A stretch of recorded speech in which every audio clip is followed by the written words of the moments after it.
My story is not the same as others, but it's mine. You have your personal journeys and your stories. And I'm going to talk to you generally how I have approached not only Mother's Day, but just being with myself and being able to accept my life where it is right now. But let's specifically talk about Mother's Day because it's a crappy time if you don't have kids. I'll be honest with you. My family gets the award for the most insensitive and stupid comments in the entire world. I think I would get the award. My brother recently called me. He's my younger brother. I'm one of 6 children. So my mother had, didn't have any problems. And nor did my 3 of my sisters and my brothers either. So I'm the one with, as they say, the problem. And so that's how they would approach me. My brother recently called me and he asked me, what are you going to do for Mother's Day? The most insensitive comment, I think. And it triggered me again. Now, I'm in my late 60s. You'd think I would have worked this through, and I have on many levels, but it still comes back. The emotions come back. And so when they get triggered by what someone says or does that could be perceived as insensitive, I just acknowledge the emotion, all right? I said to my brother, oh, I'm going to spend the day with my husband.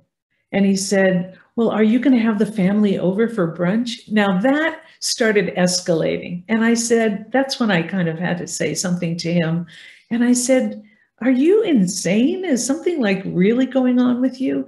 And he said, what do you mean? And I said, it's Mother's Day. I am not a mother. I don't need to celebrate this day. You keep shoving it in my face. So I'm saying this so authentically with you because it just recently happened last week. And this is years later. It comes back.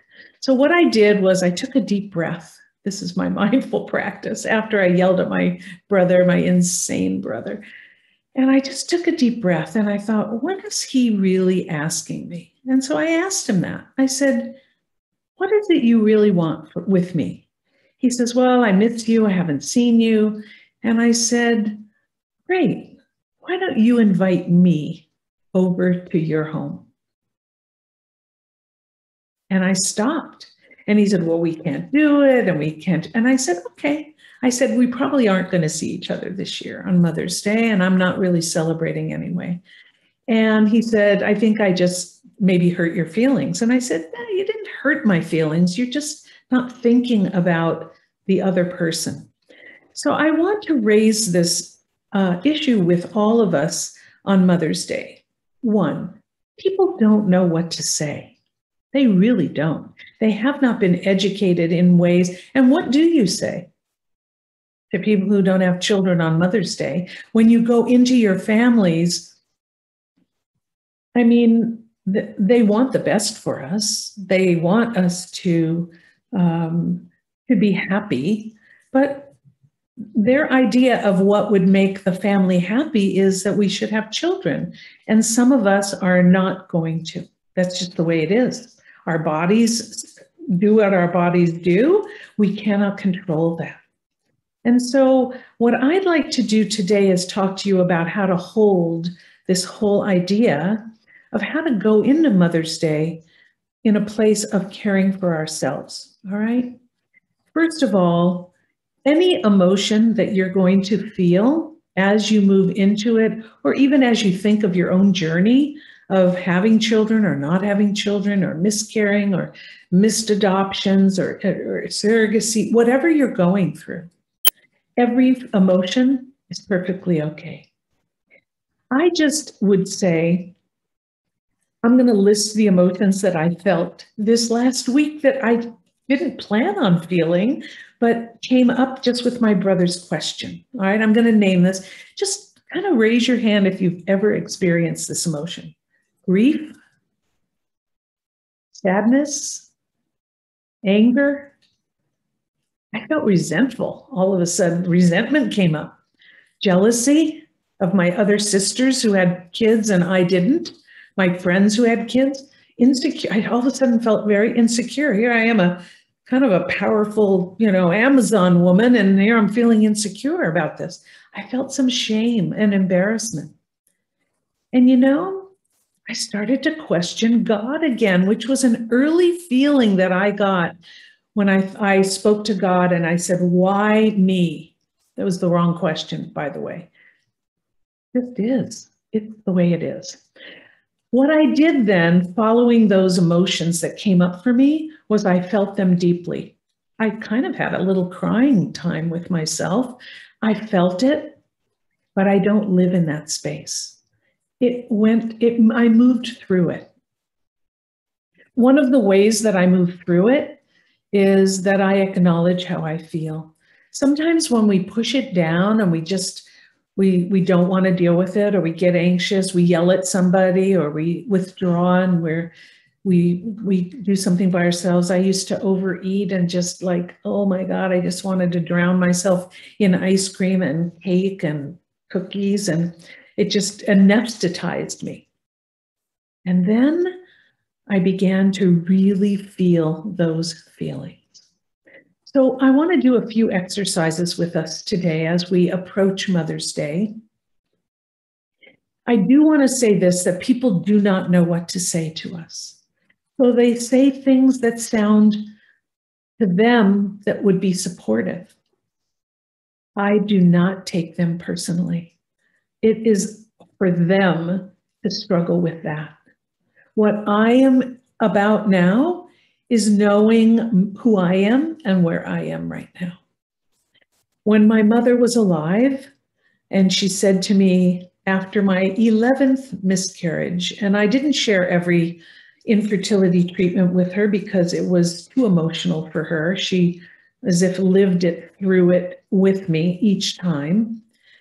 She once said to me, Michelle, people find babies on their doorstep in baskets. I see it on TV. She said this to me. I thought, oh my God, this is my mother. Mom, I said, Mom, are you living in a fantasy? She said, no, are you trying hard enough? And that is when I realized that no one really knows what we're going through unless they're going through it themselves. And so I don't try and explain it. You don't owe anyone an explanation. What I would like you to do is know that the feelings that you're experiencing are perfectly okay.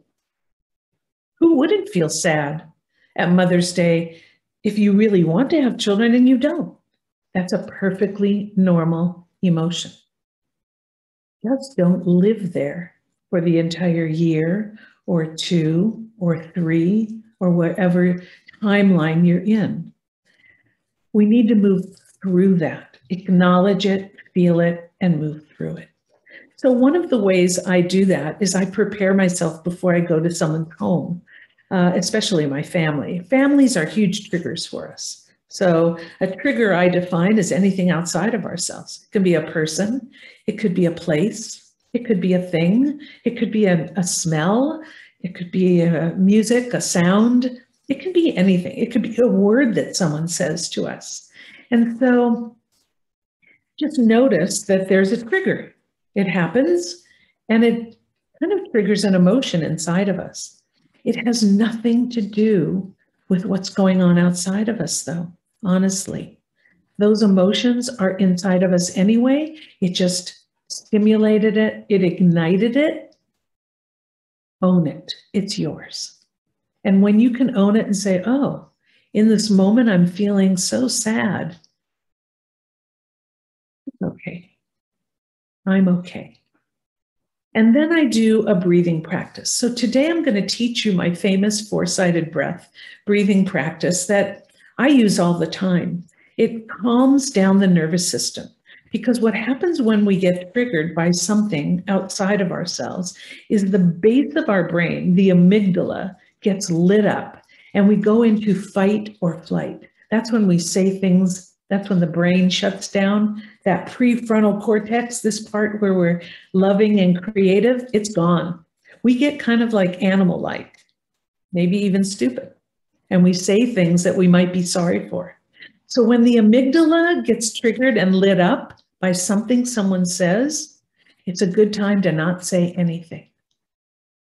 What I do is I close my eyes. So I'm going to have you try something with me just for a moment. I want you to close your eyes and just sit, if you can, sit up straight. If you were lying down, I wouldn't lie down because you might fall asleep. I do. And I want you to be able to remember what I'm telling you. I sit up straight, my back is straight. My eyes are on the horizon. If I bend my head down, we kind of go into that fear-based emotion. It's like, so hold your head up and close your eyes and focus on your breath. Just a quiet inhale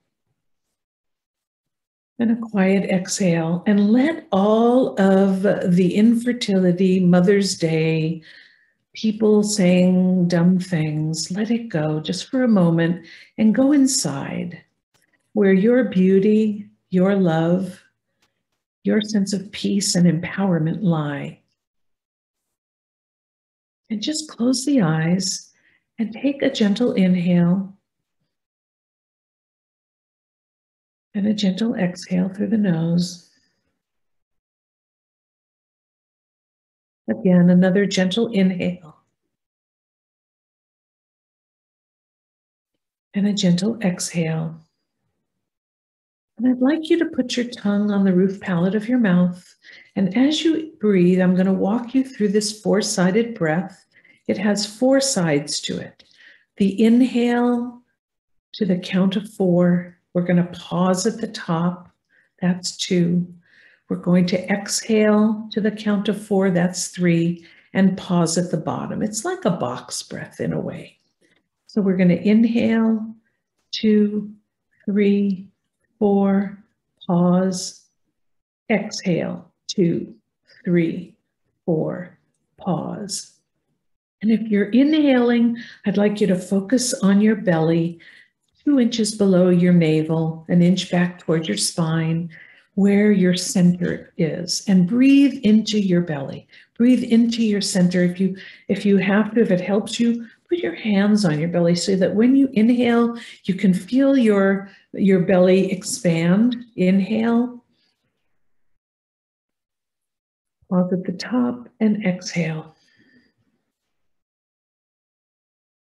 Pause at the bottom. Inhale again, 2, 3, 4, pause at the top, and exhale, 2, 3, 4, pause at the bottom. Inhale, exhale, inhale, exhale. And all the time, continue to inhale, pause, exhale, pause. What this does is it calms down the nervous system, shuts down the amygdala, lights up the prefrontal cortex, and gives you this normal sense of peace. That's our natural state. Peace, love, acceptance. Wherever you are, it's perfectly okay. Just be where you are.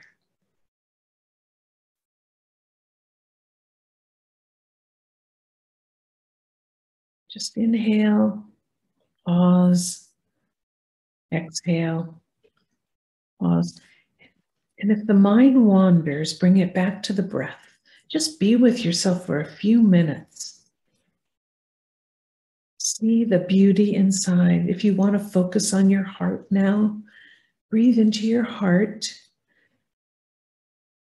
There's an electromagnetic field around the heart. And as you inhale and you focus on the heart, the field expands.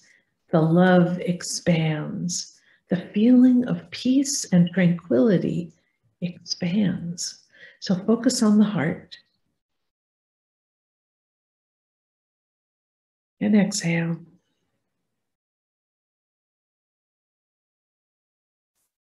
Focus on the heart. Inhale. And exhale. And then just sit quietly for one moment. Just be with yourself.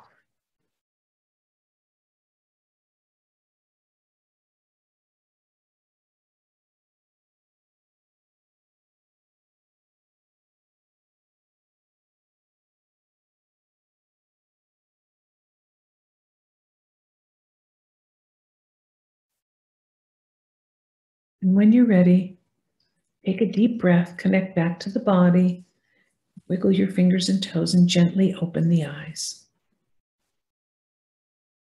Now that four-sided breath, just kind of be with yourself for a moment. Just give me a thumbs up if you just calm the nervous system just a tiny bit. Anyone? A little bit. Good. So I do that. I'm going to give you 5 steps before you go into someone's home on Mother's Day. If you're going to your family's, great. If you choose not to, great. But if you choose to go somewhere on Mother's Day where it might be a little difficult, people might be saying things, doing things, you might feel a little triggered, let's do these 5 things. If you're driving to where you're going and you can social distance and you're in your bubble, sit in the car and do this 4-sided breath. Put a timer on and do it for 3 to 5 minutes. It's a short amount of time. Calm down the nervous system before you walk in the door. Number 2, I always identify someone who's safe in the house. My nephew's usually that safe person. He never says anything. He's just happy to see his Aunt Michelle. I always identify one person who's safe. I go over to them after I say hi to everyone. I go over to that person and I give them a big hug. And I say, I love you and I'm so happy to see you today. And I strike up a conversation. I connect. So the first thing I do is I breathe. The second thing I do is I connect with someone who's safe. The third thing I do is I usually go and I take a glass of water. If I'm drinking something, it is occupying myself. And I mean that honestly. I get a glass of water and I sit down with somebody who is less triggering. My husband was that person for many years. He used to always save me a seat next to him and he would always grab my hand. And he'd sit there. And when someone would say something that was less than sensitive, he would turn to them and say, you know, it's great to see you today. He wouldn't even answer the question. It was like he wasn't even listening to what they said. He would just say something. Oh, it's great to see you today. Tell us what you're doing. He ignored the comment. I learned a lot from my husband. I ignore what people say to me because it has nothing to do with me. Remember that. What they're saying has everything to do with them and what's going on with them, their discomfort, their insecurity, their love for you. They're wanting the best for us. So sometimes I acknowledge it if it's something sensitive or not. Other times I just say, hi, it's so great to see you. Tell me what you're doing. What have you been up to the last couple of months? Let them talk about themselves. Once someone talks about themselves, you don't have to say a word. That's number 5 or 4. You don't have to say anything. You don't owe anybody an explanation, and you don't need to say anything. But remember, when people say things to you, it has nothing to do with you. It is their experience of you, and that's for them to have. So